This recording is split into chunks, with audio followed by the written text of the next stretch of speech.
ஹாய்ங்க, welcome to Monis kitchen. வாங்க இன்றைக்கி நம்ம வீட்டில் என்ன சமையல்னு பார்க்கலாங்க. ஒரு வடை சட்டியில் எண்ணெய் ஊற்றிட்டு உளுத்தம்பருப்பு ஒரு ஸ்பூன் போட்டு நல்லா வறுத்துக்கலாங்க.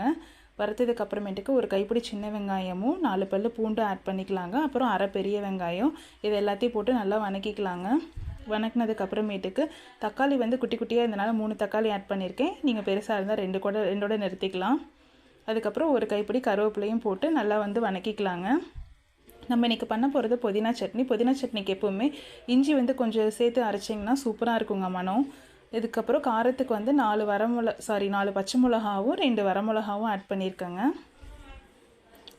ரெண்டும் போட்டு அரைக்கும் போது டேஸ்ட் வந்து கொஞ்சம் டிஃப்ரெண்ட்டாக இருக்கும், அதுக்காக தான் ஆட் பண்ணுறேன். இஞ்சியும் சேர்த்துக்கலாங்க. சேர்த்துட்டு நல்லா வந்து வணக்கி விட்டுக்கலாம். எல்லாமே ஒரு 2 நிமிஷம் 3 நிமிஷம் வணங்கினா போதும். அதுக்கப்புறம் மதியம் வந்து சட்னி வந்து லஞ்சுக்கும் இதுதானால கெட்டு போகக்கூடாதுங்கிறதுக்காக புளி கொஞ்சம் சேர்த்துக்கலாங்க.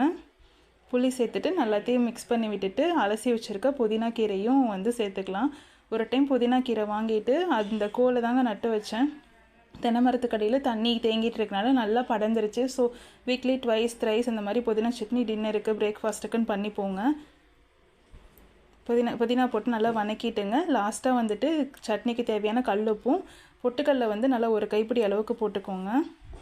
போட்டுட்டு கொஞ்சம் கொஞ்சமாக தண்ணி ஊற்றி அரைச்சிக்கலாங்க. வர கொத்தமல்லி வந்து 1 ஸ்பூன் போட்டுக்கோங்க. நான் வறுத்து வச்சுருக்கனால லாஸ்ட்டாக போட்டுட்டு நீங்கள் வறுக்கலைன்னா ஃபஸ்ட்டே வந்து உளுத்தம்பருப்பு போடும்போதே ஆட் பண்ணிக்கலாங்க. மார்னிங் வந்து பாப்பா இட்லி கேட்டிருந்தனால பாப்பாவுக்கு மட்டும் 5 இட்லி ஊற்றி வச்சுட்டு சட்னி, பிரேக்ஃபாஸ்ட்டுக்கு சப்பாத்திங்க. மதியம் லஞ்சுக்கு வந்துட்டு சாதம் சூடாக வச்சுக்கலாம். வாழைக்காய் பொரியலும் பண்ணி வச்சுட்டேன்.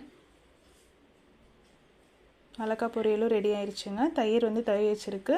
இன்றைக்கி பாப்பாவுக்கு ஸ்கூல் லீவுனால சக்கரவள்ளி கிழங்கு வேக வச்சாச்சுங்க.